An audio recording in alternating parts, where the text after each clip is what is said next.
across Australia just using wind power, and they kind of had a hybrid system. One, at night, they would deploy this telescoping wind turbine, similar to what we have on our trailer, to charge the batteries at night.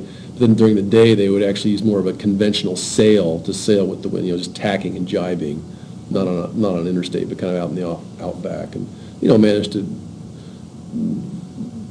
drive all the way across Australia just using wind power.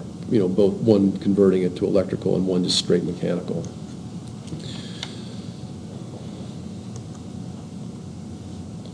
Got like a scene out of Mad Max, right? All those wacky machines. All right, so now let's look at Bernoulli.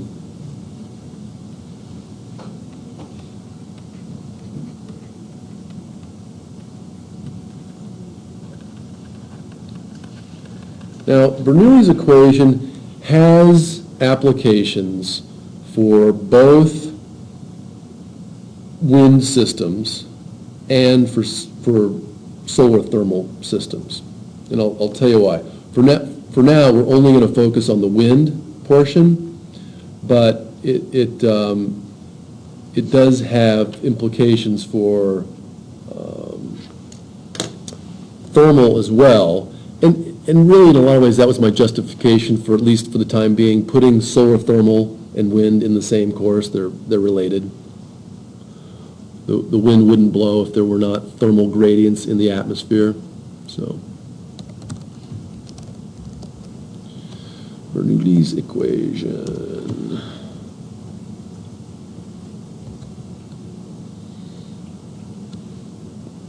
Okay. There it is in all its glory. So let me just write it down. P, now that's P for pressure. So you see I've got this kind of weird little other line over here. And I'm going to write it this way. I'm going to write P1 equals, or no, geez. P1 plus, now here's your rho. Got to keep that one straight. P plus 1/2 rho V squared plus rho G H. Now let me do it this way. I'm going to put subscripts here. 1, 1, 1. We'll assume for the time being that gravity isn't changing. If you had a gigantic system, if you're building a space elevator or some, huge geoengineering thing, you might have to have a couple different gravities, but for now, gravity's constant.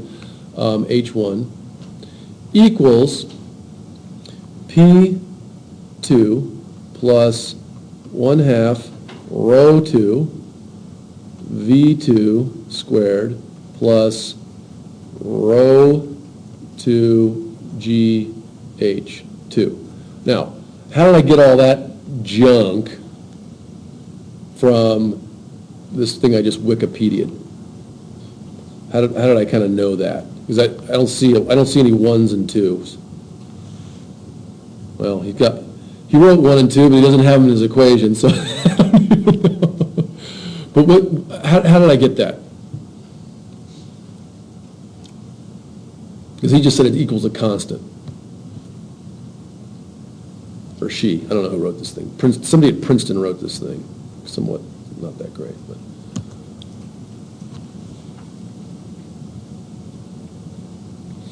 Well, what it means is that if I have, and again, this is for any fluid, and what it says is and again, we can just go right back to that chunk of mass that was going through the wind turbine.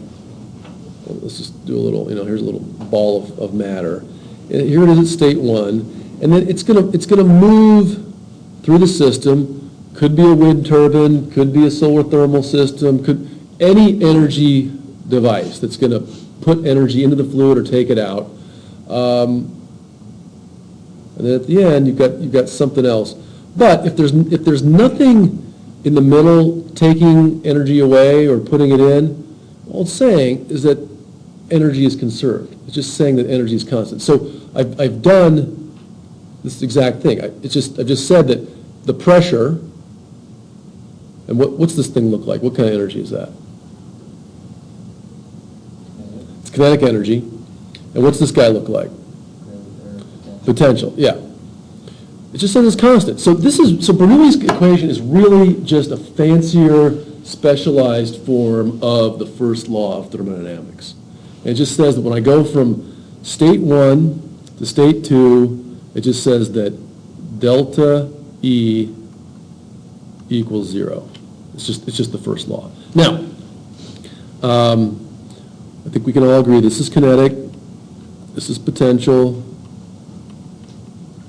What kind of energy is pressure?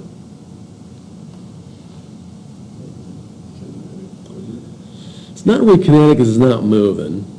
It's not, it is sort of potential. It's, I'm going to call it strain energy. All three of these are mechanical energies. There's nothing electrical about it. They're all mechanical energies, and I'm going to call it strain energy because what you're essentially doing, and we did this in last year's practicum. We put an air compressor on the wind turbine trailer, and what are you doing there? You're squishing air. You didn't lift it. You're not throwing it, but you're putting energy in. So, and what you've done when you strain something is you deform it. You push it closer together. So that's all that's going on. You're gonna take this air and pull it apart or push it together. That's straining it.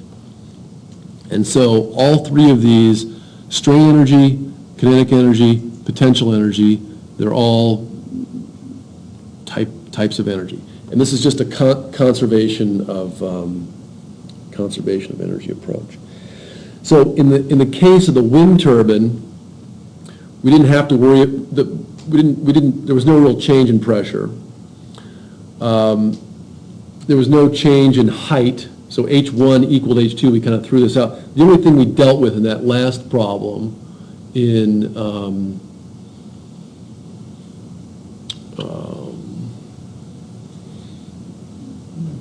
the Betz derivation, the only thing we dealt with was the kinetic. So in a way, the Betz law is sort of a degenerate form of Bernoulli's equation. And in a lot of ways, Bernoulli's equation is kind of a more specialized form of it's a degenerate form of the first law of thermodynamics. Okay, so what can we do with this thing? Well, let's go back again and do our dimensional analysis so that we all feel comfortable about that. I never really realized the importance of dimensional analysis until I actually sat down, and started trying to be creative with the stuff rather than just kind of jamming through it. So pressure, first of all, what are some units of pressure? And then we'll get to the dimensions. Pounds per square inch. What was another one? Pascal's is another one. Those are the two most common. ATM, there's another one, okay, ATM. So those are all units. But what are the dimensions? PSI kind of gives it away because pounds is force. Pounds over area? Yes, we got force over area, yep. And then let's break force down a little bit. Force is F equals ma. We can use that one. I want to get back down to, again, mass, length, and time. So mass, length over time squared, and then what's area? Length squared. Okay, so now we've got equals mass over length time squared. Now, are those the dimensions of energy? So I already told you that Bernoulli's equation was a manifestation of the first law, which means it better have dimensions of energy. Are those the units of energy, though?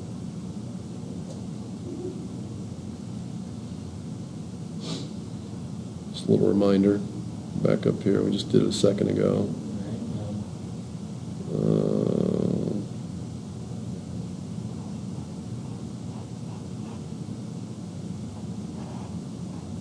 We did do that, right? Where was my little thing where I felt warm and fuzzy?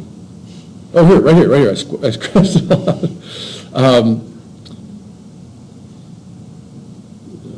Well, that's just for that guy.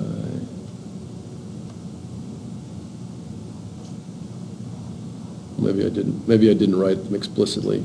Anyway, the dimensions of energy, and the square brackets means dimensions, is mass times length squared over time squared. And it better because that's kind of your kinetic energy, right? Mass times velocity squared. Now, this thing, obviously, mass over length divided by time squared, that's not. What's missing there? What would I have to multiply or divide this by in order to get energy? Volume? Yeah. You multiply it by volume. Volume over something, Yeah. correct? Yep. So, what this thing is, this whole thing is just energy per unit volume. So rather than being an energy equation, like I just said, it's really an energy density equation. You can take it right back to that 2008 paper. What's the energy per unit volume? It's energy per unit, so it's energy density. So pressure, fundamentally, you're looking at it right here, it's PSI, but really in another ways, it's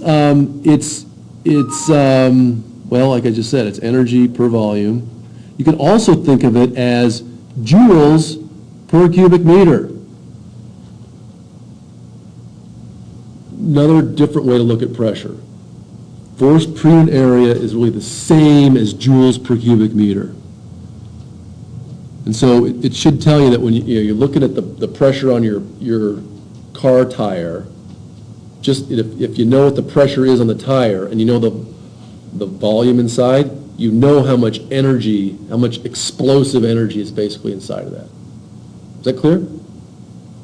It's a little bit of a mind bender, but once you get it, it kind of makes a lot of other things a lot easier to think about. Okay, so that's energy per volume. This thing too, and it just goes right down the list. This is kinetic energy per volume, and this is gravitational energy per volume. So it's really just, and if you want to know about how much energy you have, all you do is multiply by how many cubic meters you have. So we can take that all the way back to this very first slide we did at the beginning of lecture, where I told you I got 12. Oh, I did do that. There it is. Joules, kilogram. 12 joules. Doink, doink. And then if you had 10 cubic meters of air, you'd have 120 joules, 1,200 joules. So hopefully that ties all three of those concepts together. The one problem from the quiz, Betz law derivation, and then an introduction to Bernoulli. Now, we got one more minute here. And don't forget regenerative braking. Regen braking, thank you very much. Yeah, absolutely, yeah. Conservation of energy applies there too. And, but one thing I did want to say, just as maybe a prelude, because I would like to do some solar thermal. One thing that could change, like if in the solar thermal system that Tim was talking about last week, if the air gets hotter, in general, it's going to become less dense. And that's where this sort of row 1, row 2 comes into play, because in a solar thermal system, the temperature changes, therefore the density changes, and that's going to give you your changes in velocity. Sometimes that change in density will then drive the velocity. And in fact, going back to nature, that's what causes the wind. When the temperature changes, the density changes the velocity. Bernoulli. Okay, that's it. Thank you. Unless there's any other last-minute questions on this guy. I didn't go through an example with Bernoulli, but I wanted to at least expose you to it so that if we hit that with solar thermal or hit it with wind later, you'll know where we're going with that. Just a specialized version of the other first thing law. that falls into is the vacuum tubes. Sure, Board any, meeting. yep. That's why they are so efficient, is because that vacuum, because Oh. in that center space, there is nothing, so E equals, there is no change in. I see what you're saying. I thought you meant if you had a vacuum where you had some fluid transfer, but I think what you're talking about there, Tim, if you were using a vacuum for an insulator in a solar Right. thermal, no, that's actually different, because the vacuum there, that's more of a heat transfer equation, and this guy is, this is a mass transfer equation. No, the vacuum, what the vacuum is doing for you is just eliminating convection and conduction losses. You'll never eliminate radiation losses 100%, but in the case of an evacuated insulator, what you're doing is limiting conduction and convection. Slightly different. Okay, guys, thanks a lot. I gotta turn my laptop in. It's CD player busted, the battery's acting up. Hopefully we can get this thing fixed, but, We're really lucky to get that one that Corey had. He's got it all updated for you. oh yeah, nice. Well, Yesterday I had to update this one too, 115 updates. where should we meet? I wanna meet again in the morning, and the problem is, we don't really have a, there are no classrooms available on this campus at 9 tomorrow. Denny's. We tried to meet at Montauk. What was the problem there, though? What wasn't the problem? There was. I think your computer was just acting up. Might have been all it was. Looks like I got Camtasia rolling now. I got the pad rolling. How do you guys feel about meeting at Montauk in the morning, that same little office space? Because I think we have it reserved. Let's just do that, 9 o'clock tomorrow, same time. All right, so if you're listening up there in TV land, it is 9, right? Yeah. And time cards are due tomorrow. Oh. Yeah, yes. Tomorrow, I think? Yeah, it is. I think it's usually middle of the month and then end of the month. So yeah, end of the month. Turn in your hydrogen fueling station time cards too. Thanks for the reminder on that. What is up with that? Are we planning on moving that at some point? or- Yeah, I'm kind of So here's, burnt out on it, honestly. I'm sure you guys are too. I was like kind of brainstorming that a little bit though over Yeah. the past week. Yeah. What would happen if we got a hold of some I-beams, and we could run through those pockets, kind of go back to our other plan of using like a frame for a modular home or something? Yeah, To slide under it, we could use hydraulic jacks on those I-beams through the pockets to raise it up. yeah, And unlike a forklift, it'd be very controllable, with just hand controlled. Okay. Hydraulic jacks. Get it up in the air, we still need a forklift because those beams are gonna weigh a ton. Yeah. But to slide the beams underneath it. And then, when they come into